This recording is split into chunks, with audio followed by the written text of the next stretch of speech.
Good day, learners! Welcome to our new lesson that is full of knowledge, skills, and experience. I am teacher Montero, your teacher in dressmaking. Before we start, if you have any qualifications or question to ask, just wait for your acknowledge to speak. Is that clear? Okay, very good. Moving on to our lesson, which is pattern drafting. Our lesson for the day deals with the pattern drafting of a blouse and a skirt. At the end of our lesson, you are expected to follow the procedure in drafting the blouse and the skirt, and draft the blouse and the skirt accurately. So, we may now move on in drafting the front blouse. The measurements needed in drafting the front blouse are shoulder, bust, waist, hips, figure, apex height, and apex distance. And we also need tools in drafting the blouse. So first, we need L square to construct a foundation line, hip curve, French curve, and the important is the tape measure. The first procedure in drafting is to make a foundation line. So, we need this L square to have a foundation line. Just square out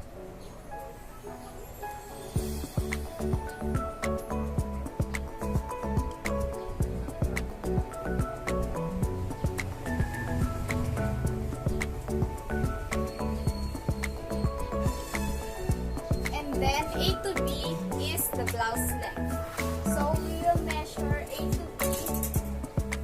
The blouse length is 21 and 1/2.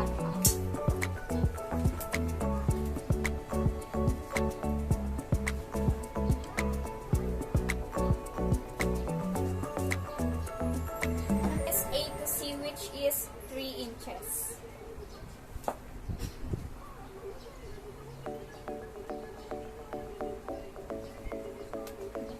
And then we need to get A to D, which is 1/2 shoulder measure plus 1 inch. So A to D here plus 1 inch. And then we need to square it out.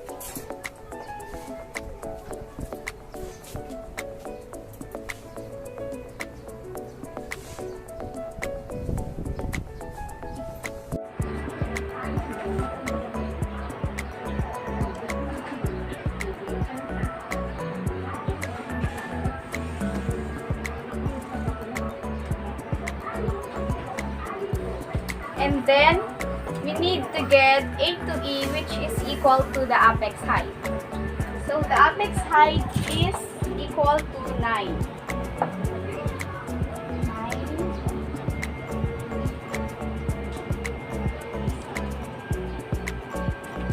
And then, we need to get the A to F, which is equal to the figure of the body.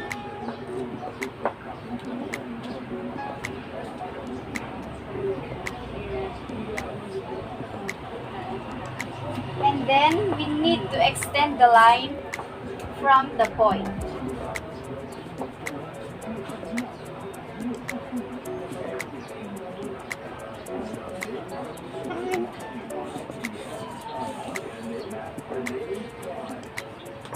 And then, A to G is equal to 2.5 inches. We need to start from the point A to 2.5 inches. And then we need to shape it by using our French curve. Did you follow? Okay.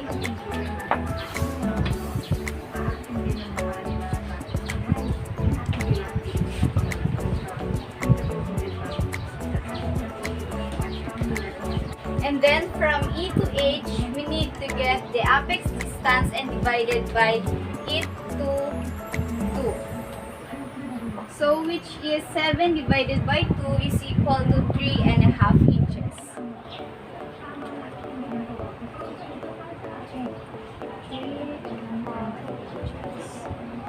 After that, we need to extend the line.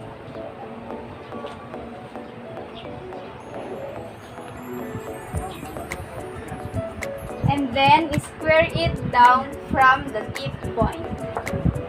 So it should be like this.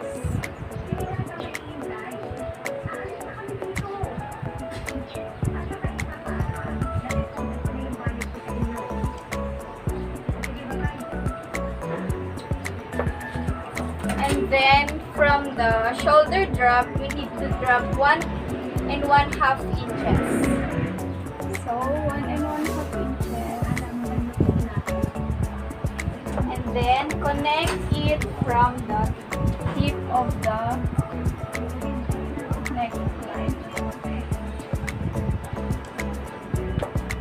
And extend this line downwards.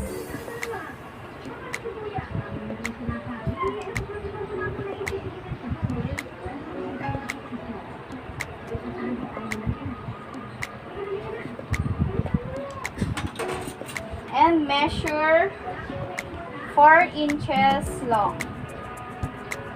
So 4 inches. And then the armhole should be 1 inch inwards. In drafting the bust, we need to measure the bust plus 1 inch. So 31. And don't forget to divide the round measurements into 4. So it should be 8 inches plus 1. Then the waistline should be waist plus 1 1/2 inches. So this.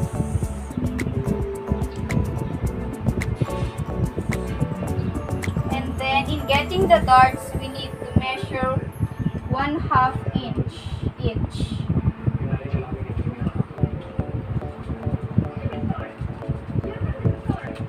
And then connect it using the L square.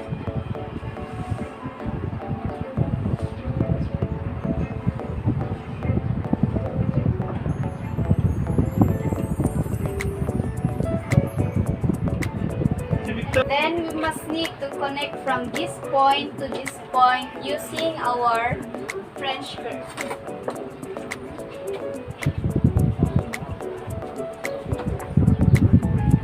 It should be like this.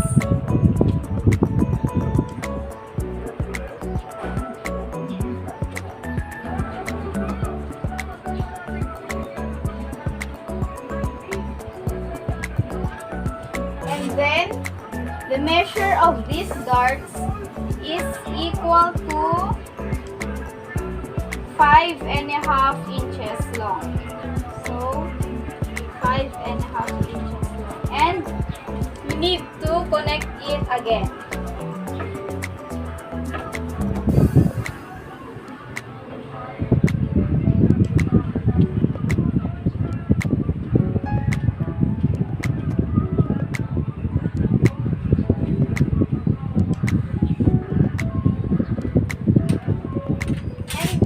Connect this point to this point to get its shape. So, we need to connect this.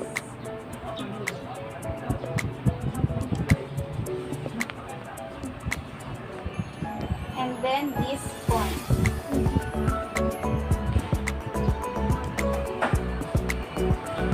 Okay, we are done from the blouse pattern. So, after drafting our blouse pattern, we need to move on in drafting our skirt. So, the measurements needed in drafting the skirt are waist, hips, skirt length, and the apex distance. We need to draft again a foundation line in our skirt.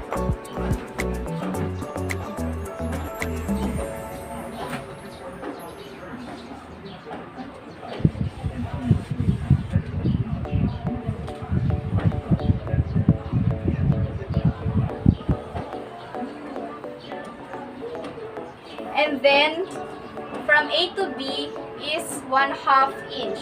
This is the point A. So from point A, we need to measure 1/2 inch. So 1/2.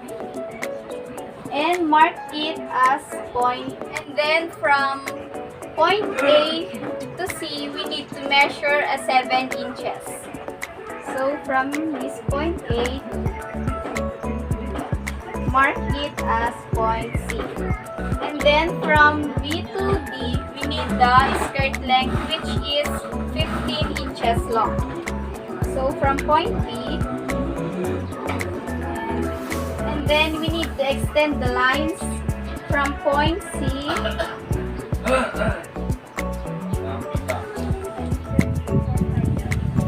and from point D. This is letter D. From B to E, we need the waist measurement plus 1 inch. So from this, 6 inches plus 1 inch. And then in getting the hips, we need to measure hips plus 1/4 inch. So 8 plus 1/4. And then we connect this point to this point using our hip curve.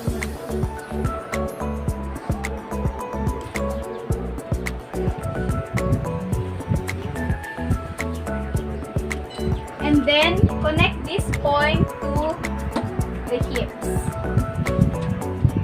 So it should be like this.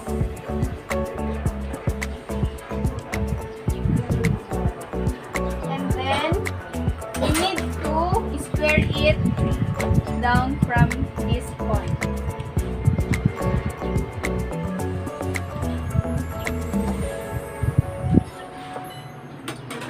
So in getting the darts, we need to get the apex distance, which is 7, and we must need to divide it by it into 2. So 3.5 inches. And then square it down using our L square.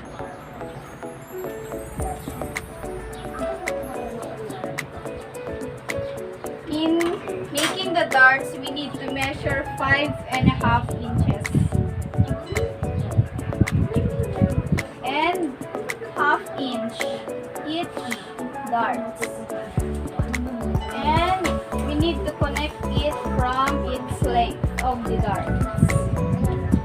So it should be like this.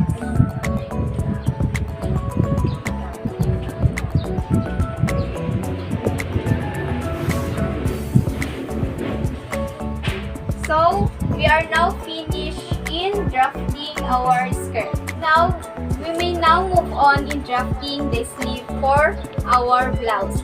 The measurements needed are sleeve length, upper arm girth, and the lower arm girth. So again, we need to draw a construction line and mark it as point A. So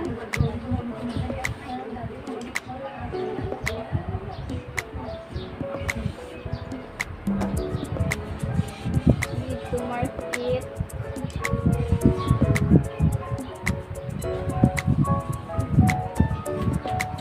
And then from this point A to point B, we need to measure 4 inches. So A to B is 4 inches long. And then again, we need to extend the line from point B.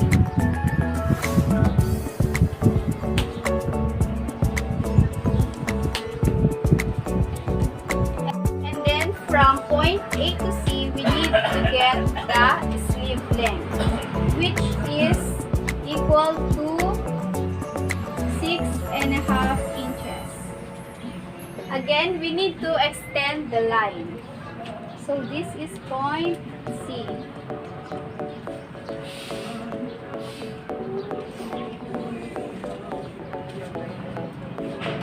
From point B, we need to get the upper arm girth plus 1 inch. So our upper arm girth is equal to 6 plus 1 inch. And then the lower arm girth is 5.5 inches plus 1 inch. So 5.5 plus 1 inch. And then we need to connect from this point to this point using L squared to get a diagonal line, and from the upper arm girth to lower arm girth. And then we need to measure this point to this point and divide it into 4. So we get 8 inches and we need to divide it. So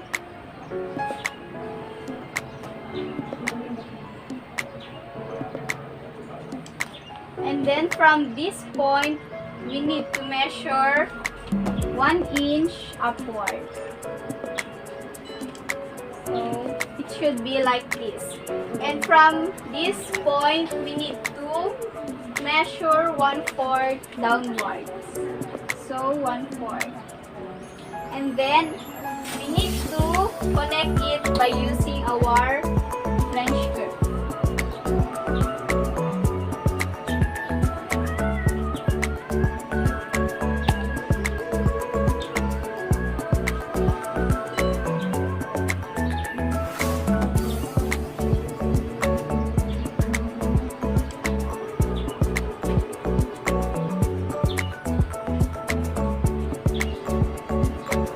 So this is now our finished pattern drafting. So learners, it is now your turn to draft the blouse, skirt, and the sleeve pattern. So just pass it tomorrow, and thank you for listening.